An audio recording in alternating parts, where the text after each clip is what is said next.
tell you what, Harry. They've dug this place. I mean, if you start looking around, you'll see where you can tell they've dug all over the place. Because Bob Ward buried stuff.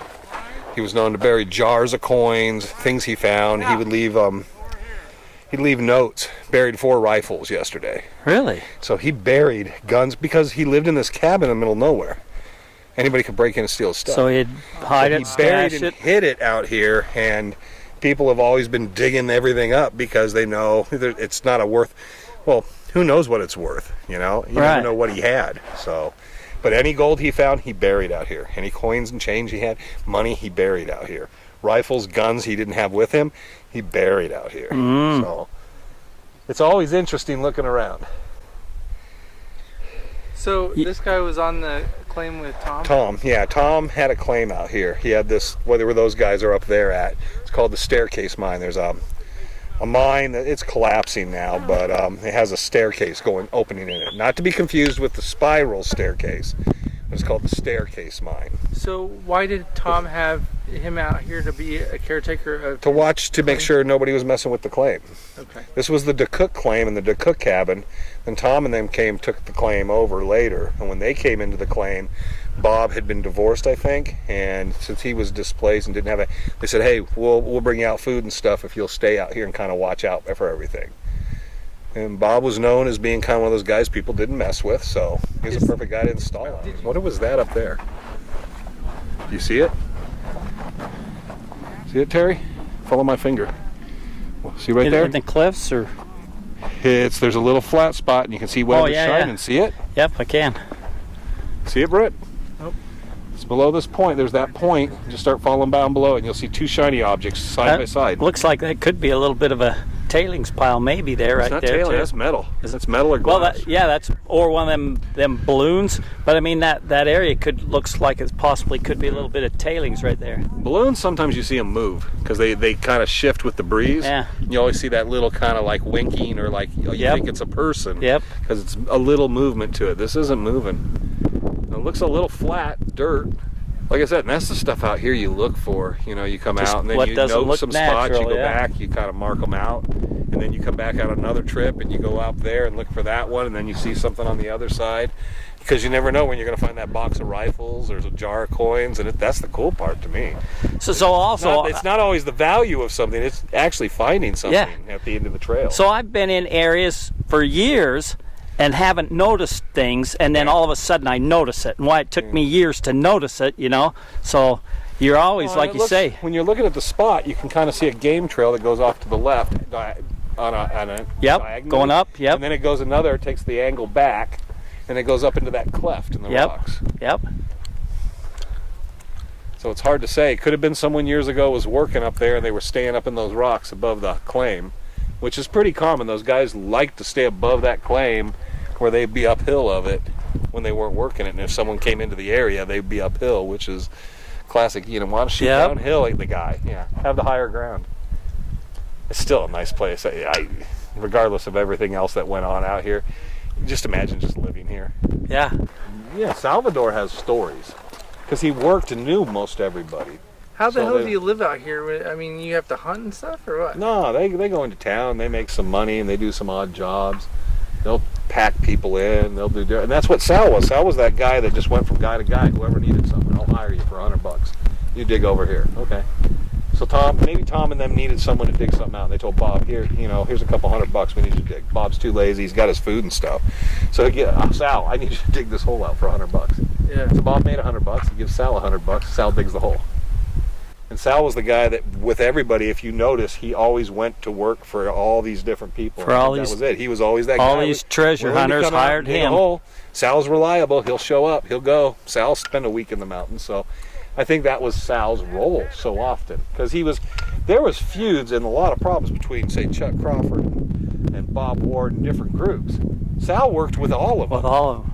Which is why I think he ended up in that confrontation in the cabin when Bob was thinking about killing him, because I think at that point he was thinking Sal's talking, and that was a big deal. Most of the guys they shot, we believe they killed, was because they felt they were telling the other side about stuff. I think Sal got caught in that moment and got lucky. He got out of it. So how did they not? Otherwise, Sal would be out here buried somewhere and we wouldn't know. Because he's a perfect guy too, Sal. Sal comes up missing, everybody's just gonna go, what happened to Sal? Remember Sal? Right. Yeah, he came from Florida. He just disappeared. That's the guys they took care of. So. And there's no, I guess, law enforcement anywhere near here. No, it's a long ways out. But you never know what you might find sticking up out of the ground out here. Or in a bush. Because these guys would drink, get drunk, drop trash. And you know, hey, I always look at it this way. One guy's trash might be your treasure. Yeah. You know, that's exactly right. You know, they have the Forest Service and the BLM has pack it in, pack it out. But you look at the things that people are finding today and calling treasures. It's stuffs from the late 1800s, the early 1900s. They find old Prince Albert can and all, and people think, wow, that's cool. Right. You know?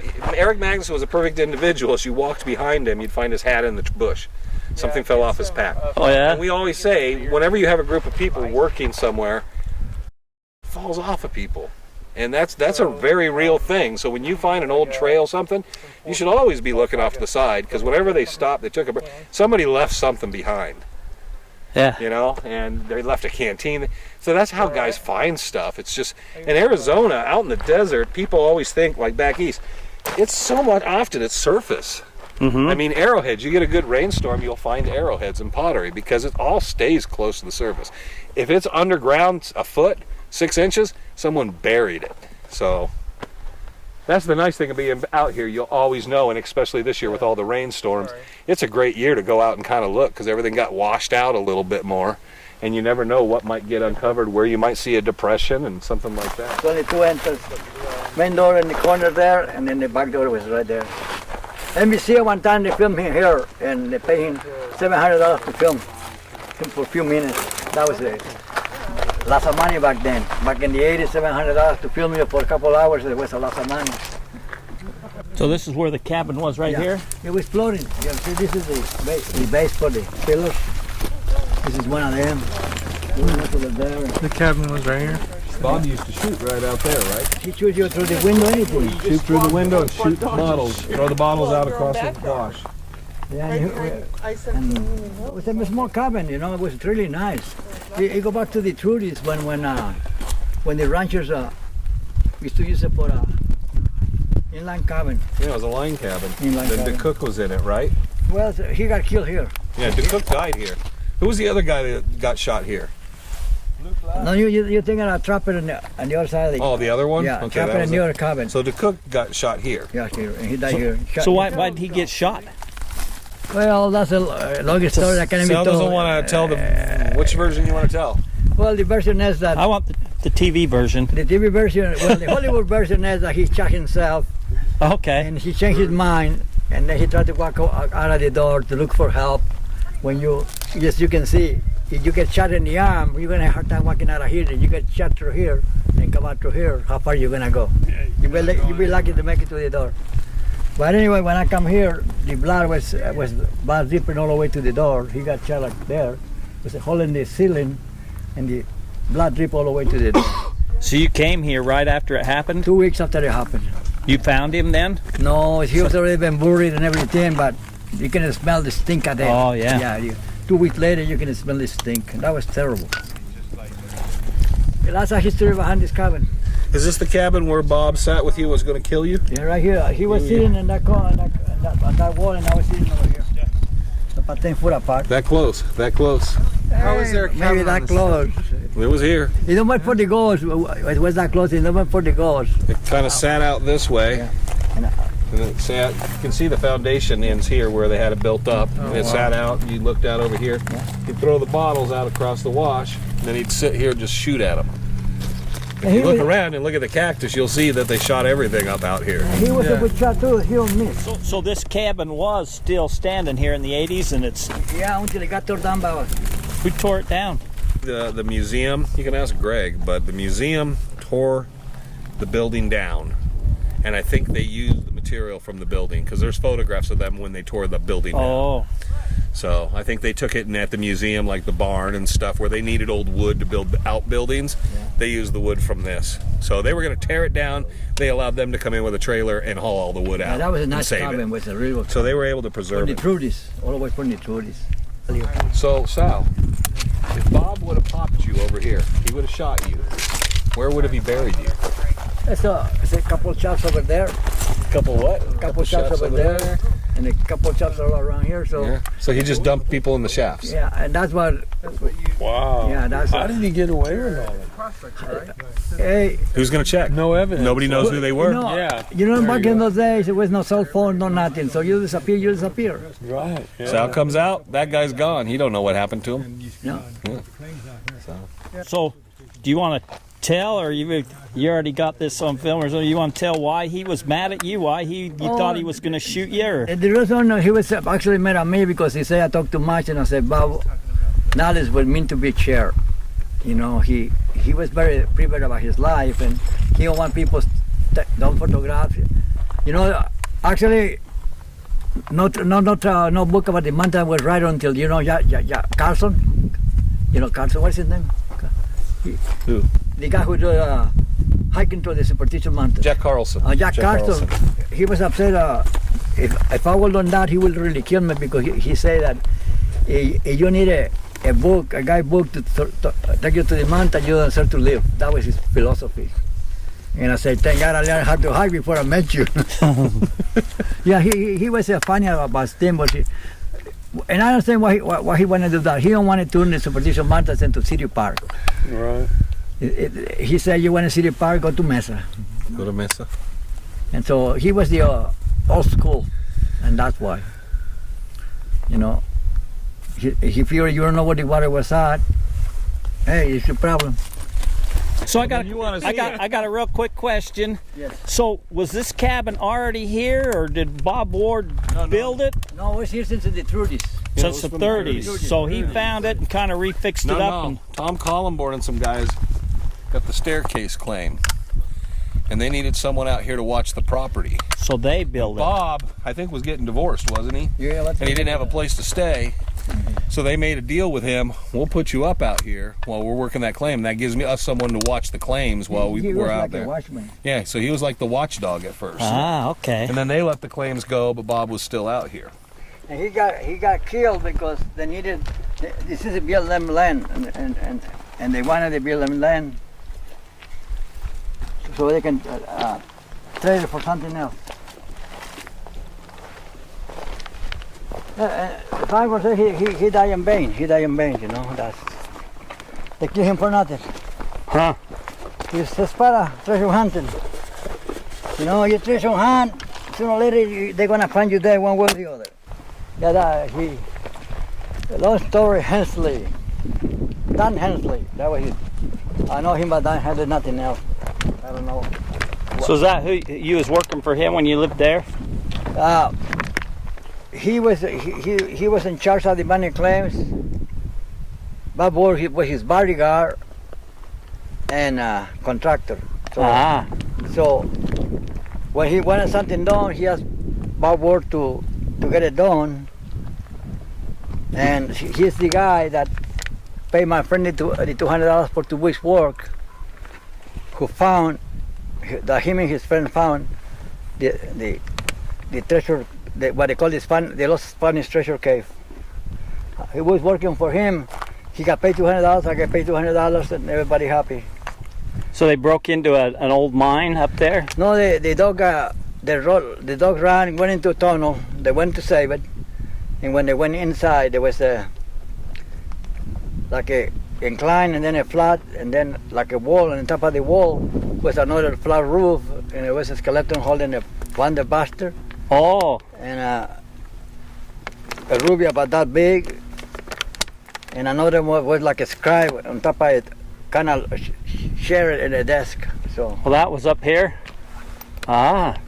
not too far from here. You see, they went hiking from the cabin this way, but I don't know if they went that way or that way, because when you go hiking, you only got 2 choices. You're like gonna go that way, because hiking, and 2 hours later is when I found out that about the treasure. My friend come back for 3 years, disappeared.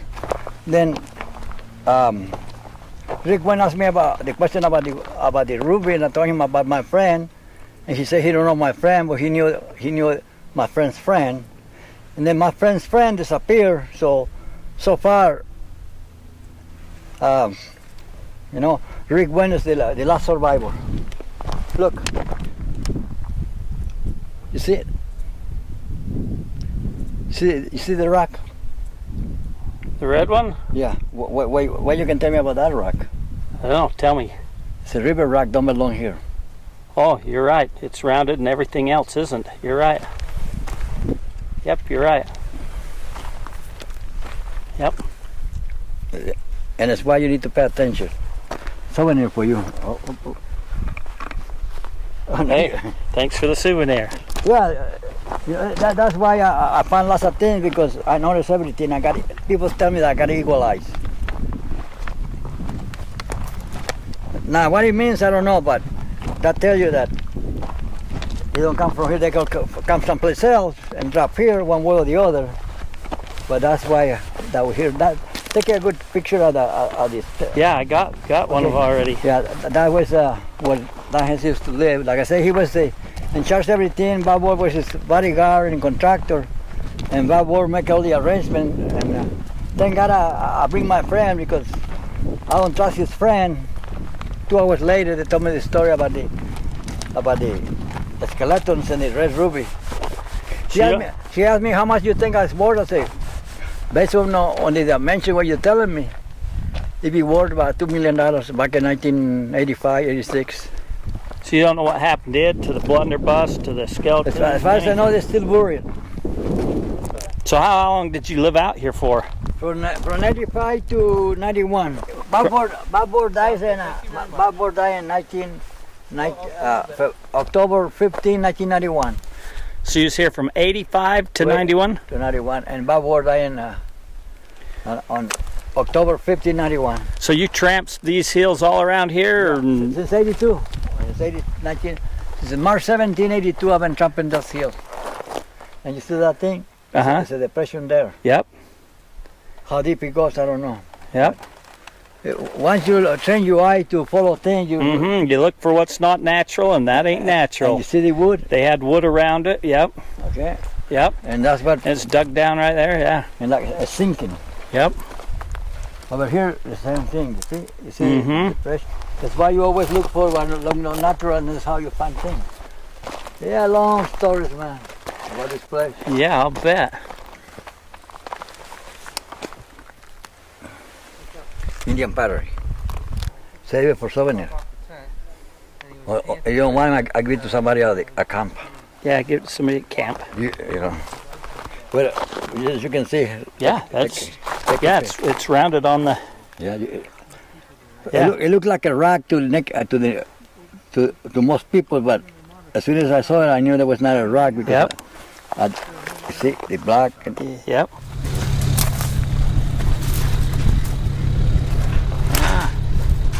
Ross and Jerry.